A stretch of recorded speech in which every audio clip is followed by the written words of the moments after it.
Hi, everybody, and welcome back to Nick Talks. This episode's amazing guest, and again, I mean amazing today, is a former MP who spent 13 years on the benches and resigned in 2000, well, didn't resign, left in 2010, and then came out of retirement to join the Brexit Party and became an MEP for a year. While she was in government, she was a minister in two departments, one for employment and for prisons, where she visited every prison in the country. So first of all, welcome to Anne Widdecombe to the show. Thank you, Anne. Thanks very much. Just one thing there, I was in Parliament for 23 years, not 13.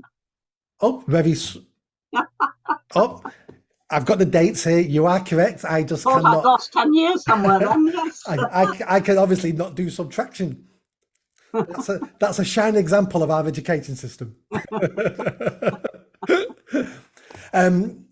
Thank you for coming on the show. So let's get straight into it. You're the first person I've ever met, even though it's over Zoom. You're the first person I've ever met who actually knew Margaret Thatcher. How was she? Who was she? Was she special, or was she just the right woman at the right place at the right time? Was there something about her? Was it all circumstantial? How was Margaret Thatcher? Right, well, I got the last 3 years of Thatcher. I came into Parliament in 1987. Thatcher was deposed in 1990. So I had 3 years. And of course, I wasn't a minister at the time, so I wasn't working with her as closely as I subsequently worked with John Major, for example. So I sort of need to put that into context. By the time I knew her, she had become quite remote, not in a bad sense of the way, but she was very, very focused on the programme that she was delivering. And she didn't have a lot of time for coming in the members' dining room, the tea room. That she never did that sort of thing. Major did it all the time. And so she was quite remote in that sense. But she was absolutely the right person for the right time, because she knew what she wanted to do. And she got the majorities in order to do it. Now, of course, there were some tricky moments. We tend to forget that. There were 3 million unemployed. And until the Falklands War came along, everybody thought we were going to lose the 1983 election. And then, of course, we won it by an absolute landslide, because we were up against somebody who believed in running down defence, and we just fought a war. So she had all the right policies for the right time. She also had a fair amount of luck. I mean, it certainly isn't luck when a war comes along, but it was luck that it came when it did, because it rescued us from quite a tricky political situation. But you can never call that luck. But if you like, things fell out that way for her. Yeah.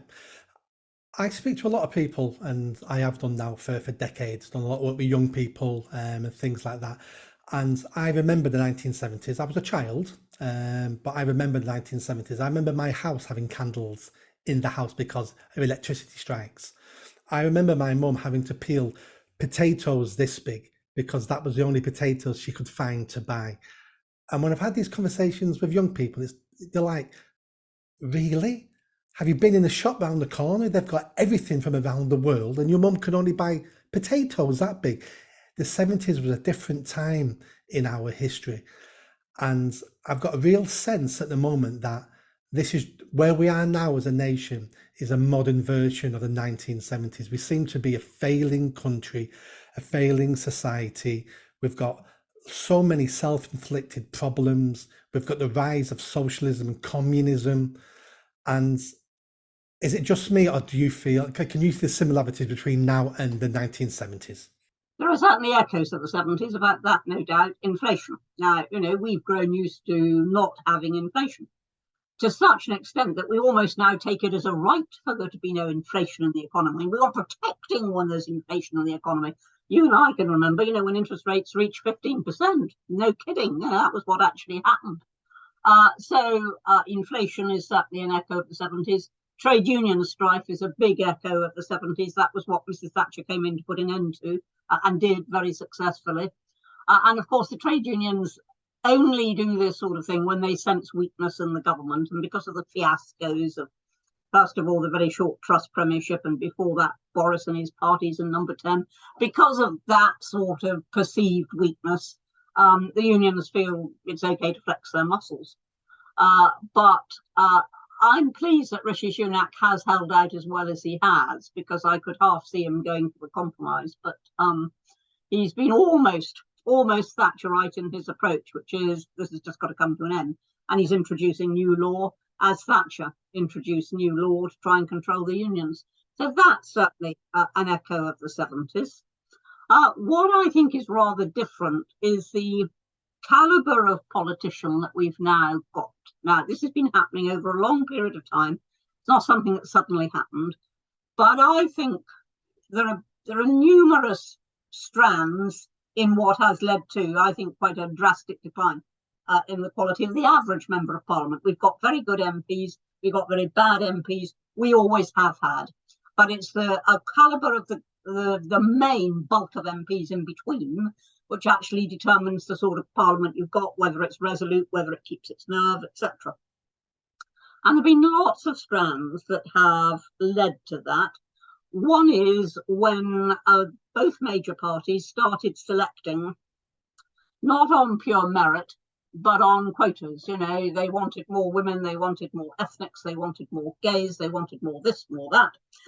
And therefore they were looking at that before they looked at merit. And my belief is you should only get there on merit.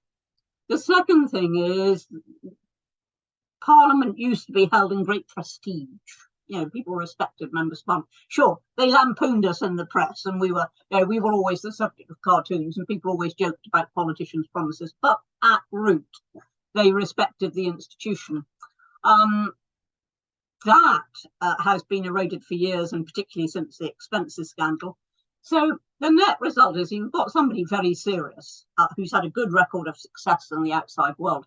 There was a time, and the 70s was such a time, when such a person would have looked at Parliament as a natural way to give back. Now he looks at Parliament, he sees a profession in which every single bus ticket is held up to ridicule, which is not held in any respect at all, where there's a huge amount of intrusion, not just into the MP's life, because you expect that, but into the family's life as well. You know, there's an enormous amount of intrusion. And all in all, he looks at it and he says, well, I think actually I'll give back some other way. Yeah, I agree.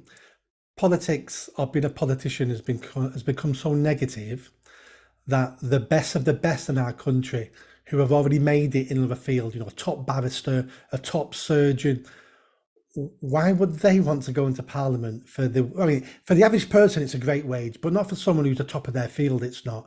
But it's not the money. Why would they want to go into that? For the sheer hell and negativity and the attacks. We've got to, politicians should be held accountable, as you will agree, but we've got to a stage now where we persecute them. So the best don't want to do it. We're just getting the mediocre now who are going, that's a good wage for me. So they will take the negativity, but we don't want the average. We want people who excel at something to be in there. I mean, I think very good example from the expenses scandal of the way that the press just distorts everything in order to get a good melodrama. Nobody actually claimed for a duck house. Nobody claimed for cleaning the moat. It didn't work like that. No. What actually happened? Well, even I believe that. I believe that. What happened was that, I mean, for most of us, you have an amount that you can spend, a limited amount, so you can't spend beyond that. And for most of us, we tried to do everything within those amounts. So, you know, our council tax, our fuel, everything came out of that, the mortgage, whatever it was, the rent. But there were a handful of very, very rich MPs who didn't have to bother about that. And so what they did, and this was an established practice, at the end of every 6 months or every year, they would hand what was called the fees office. Those were the people who looked after the expenses. They would hand them the schedules of all they'd spent in the year, which was vastly in excess of the total sum, and say, tell me what I can have from that. And, you know, the duck house and the moat and goodness knows what else were on those schedules, but they weren't being claimed. They were just saying, here's everything I've done. You know, what can I have within the limits and, you know, within the rules as well. I didn't know They've that. never given duck house not within the rules, never. Yeah, no, absolutely. So, if that's the caliber of our politicians at the moment is lower than it used to be, even though we have some good ones and some poor ones, I don't want any names off you, but can you see the right person coming to the fore in the next couple of years, to, especially for the Conservative Party, to say, I want to be leader. This is a new direction I'm taking us. Someone Thatcher-esque. So we don't need a new Thatcher. She was fantastic for the 70s. We need a new person for the new challenges. Can you foresee someone coming through being that person? Had she been more sensible, it would have been Liz Truss, because Liz had all the right policies, and that's why she won in the country. When the Conservative Party was electing its leader, she didn't win in Parliament, but she won in the country because ordinary Conservatives want to see lower taxes. They want us to be competitive, take advantage of Brexit, be competitive with the EU, etc. That's what the country wanted. And they want our business, to have competitive edge. And instead of which, we're taxed and taxed and taxed again. And Liz Truss decided to end that, but the handling of it was diabolical. I mean, absolutely diabolical. She had no chance of surviving having done that. But I think if you could get somebody who's a bit less precipitate than Liz, but equally focused on a true Conservative agenda, and I don't see that person at the moment, that is going to be the solution. Right. Let's put all that to bed now, because I want to have a laugh and a giggle. Yeah. So my favourite TV programme, sitcom of all time, is Yes Minister and Yes Prime Minister. And that was the reason why I wanted to speak to you, because you're a former minister. Quick question, how true was that? I mean, it was hilarious, well written, but for someone who's not been, I've worked for local councils, I've not worked in major government. How true was that? Was it an exaggeration? Was it made up? Or did you watch it every week and go, I see that every day? I don't know about seeing it every day, but you certainly saw it, most of it from time to time.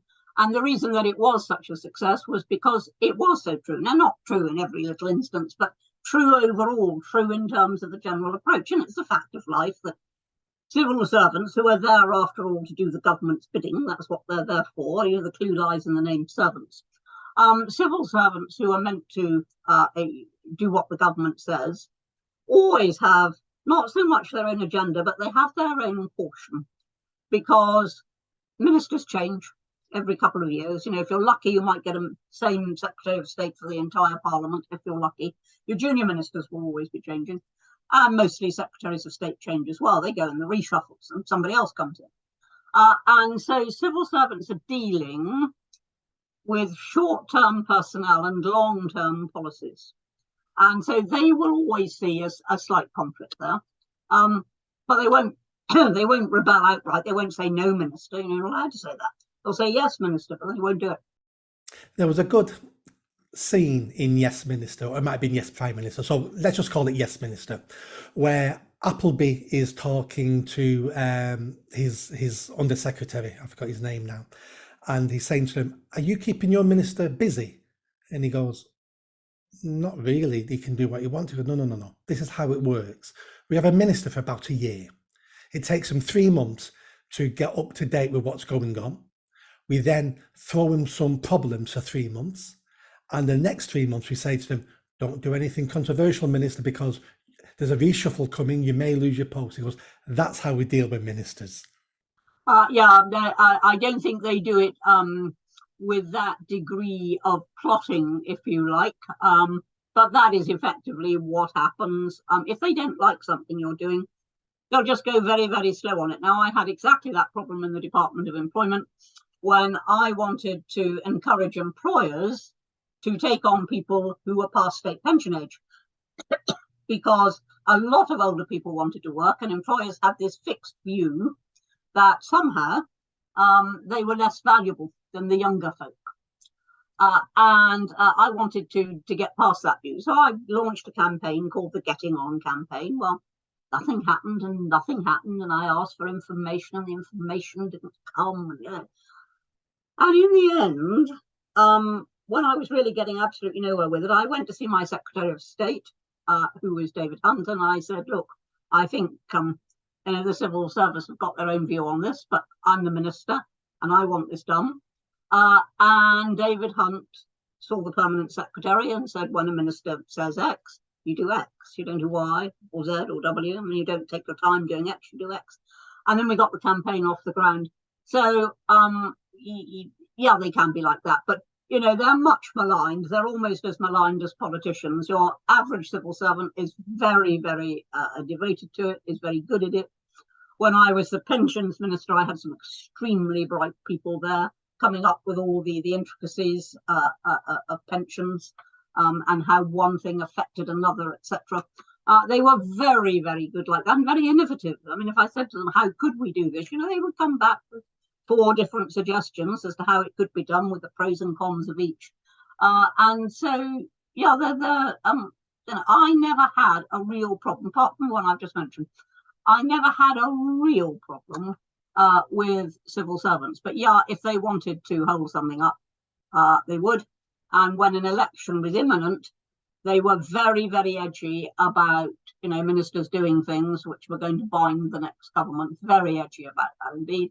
So that when I was, for example, bringing in a prison ship, and it was right up against the election itself that the thing was actually due to come, and the permanent secretary was quite clear. He said, look, you've got to phone Jack Straw, who was my opposite number, and get his agreement, because, you know, he couldn't quite say you're only going to be here another couple of months, because that was down to the electorate. But what he could say was, because government might change hands at the election. And that was what I did, and Jack agreed, and it was all fine. So, yeah, they do exercise a certain amount of control, but on the whole, I think they're pretty good. And of course, it works both ways. It used to be the case that the minister resigned if anything went wrong. The minister resigned. With the next steps agencies that we brought in the 90s, it tended to be the senior civil servants who went. And that did alter the dynamic. That really altered the dynamic. There were several scenes where the minister or the civil servants would go, right, we need to tell the minister this. But we don't want to, because we don't want him to have this information. So stick it at the bottom of his red box. And he's got 5 red boxes this evening. Stick it right at the bottom, or put it in a folder with a different title.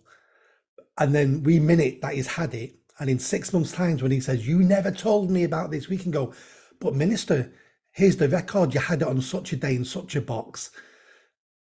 I'm not to you, but did things like that ever happen? No, in fact, they took the opposite line, which is, you know, I remember once I was being accused by the opposition of knowing something which I hadn't known. And I said to the permanent secretary, I said, well, look, you know, we need to look at all the background papers, because something may have come to me in a sub-paragraph, you know, in attachment number 26 or something. And he said, if that happens, we don't count that as a minister knowing. You know, you know what is up front and what is brought to your attention. So on the whole, they're a bit more reasonable than that. But if they really don't want you to know something, they'll try and make sure that you don't. When you was a minister, how many red boxes did you traditionally get per day? Well, from that expression, that looks like you got quite a few. I got loads. When I was in pensions, we were changing state pension age. We were just beginning the consultation on that.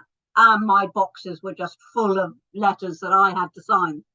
Civil servants had prepared the replies, but I had to sign them because they'd come in from the general public. Then you have what's called submissions, which are policy decisions that you've got to take. That's where you have to read all the appendices and everything. And then you have other ministers' correspondence, which you glance at because it might just affect your department or whatever it is. So on an average day, I would get 3 or 4 red boxes. And at weekends, of course, they pursue you. The wretched boxes follow you, and they get posted to you, and they're in the post office in a big bag clamped up in a padlock, and these things get delivered to you. When you finish, you put them back in this bag and clank it up again and take it back to the post office. And how many hours an evening are you looking at working on your red boxes? It would be pretty well all evening. I mean, you've got to do the constituency correspondence at some stage. You know, in our legislature, ministers are also constituency MPs. and it can be mighty difficult. But I tended, most evenings, I would be in my office in the House of Commons, doing a mix of ministerial and constituency, but very largely ministerial. Wow. When I worked, And Norma Major used to say that she always knew when John had finished because she was there trying to sleep, and he would have the box in bed, and suddenly she'd hear the lid slam on the box, and she'd think, "Oh, good, done." I'd wake her up. When I worked at a local council, I saw so much waste and incompetence, and I'm sure, and I know that happens at a national level as well.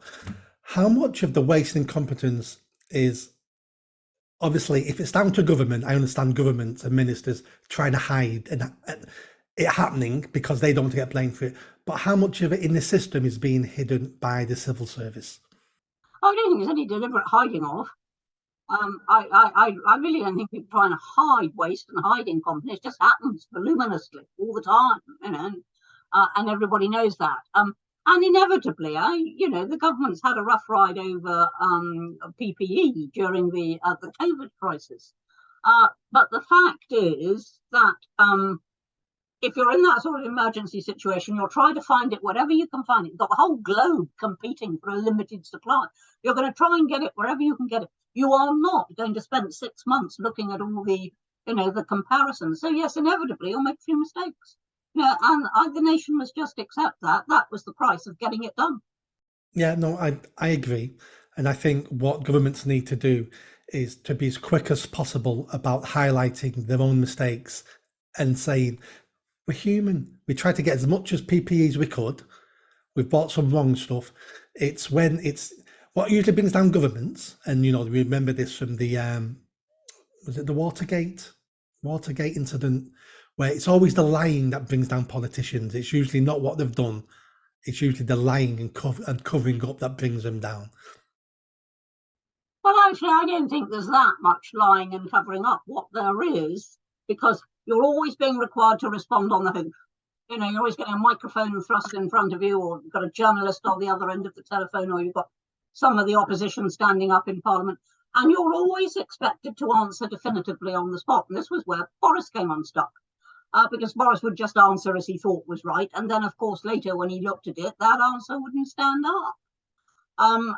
And so a part of the art, if you like, ars politica, a part of the art of being a politician is not to answer everything on the spot. And that may be why sometimes people say, they never give you a straight answer. But the result of a straight answer, before you've actually had a jolly good look at it, can be disastrous. Yeah, no, that makes sense.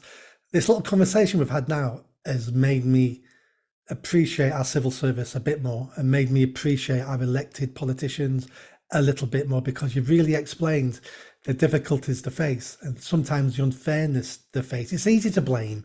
It's easy to point and go, you're rubbish what you're doing, but you've explained it really well, how difficult the job is. Hence why we need the best people in those positions. Let's get back to Yes Minister. What are your favourite bits of Yes Minister? Oh, well, I think I absolutely loved it where Jim Hacker was appointing an Archbishop of Canterbury. And Sir Humphrey gives him all the pros of this candidate that he's favouring. And Jim Hacker said, yes, but does he believe in God? And Humphrey says, I don't know, Minister. And it is that sort of, all the peripherals are there. When you get to the heart of it, quite suddenly, it may look a bit different. My favourite bit is a very common favourite bit for lots of people. It's the one where Jim Hacker visits the hospital that has no patients. And he's looking around this multi-million-pound hospital. They're, almost fully staffed. And they've got a fantastic health and safety record. They've just won an award for the cleanest hospital in the UK. And he goes, where are the patients? And they go, oh, we can't afford to bring patients in. We've not got enough nurses. And he walks into the admin room. There's 150 typists in the admin room. And he's going, sack some of them and then get some nurses. He goes, oh, you can't run a hospital without the admin. He goes, well, we're not running a hospital now. We can't do any major surgery without, well, don't just do ingrowing toenails, do something, because this, and you can see him getting more and more frustrated. And the answer is, but this is an award-winning hospital. yeah, yeah. I mean, there's an awful lot in that skit, an awful lot of issues. But yeah, sense of priorities is obviously the major one there. But you know, that it was award winning without actually doing anything is I think also quite instructive. And my second favourite episode is the one called Party Games, and it's one where Jim Hacker becomes Prime Minister. And he doesn't want to begin with, he doesn't want to be Prime Minister. He has to go up against the two favourites. And the shenanigans about how he makes each one of them resign because they hate each other and they would rather have him than their political enemy is just a fantastic 45 minutes of politics. That's my second favourite one. It was a brilliant series, absolutely brilliant. It's one of my favourites. Dad's Army runs it very close. Yes, yeah. Do you have any other favourite scenes from Yes Minister? Well, as I said, the one about the Archbishop of Canterbury, I think is one of my favourites. I wasn't expecting it. I mean, it just suddenly came. It was very good. Yeah, because I remember that episode. Appleby, Lord Appleby, Sir Appleby goes, "Oh, this one is a progressive," and he goes, "Oh, what does progressive mean?" He goes, "He doesn't believe in God." Yeah, exactly. Yeah. Excellent. And anything else you want to say or talk about before we go? Don't think so. I think that's about it. And I thoroughly enjoyed talking to you. I've really enjoyed talking about Yes Minister for someone who's been a minister. It makes it worthwhile. Thank you so much for coming on Nick Talks, and hopefully I'll bump into you in real life sometime. Thanks. Thanks, Anne. Bye bye. Thank you. Bye.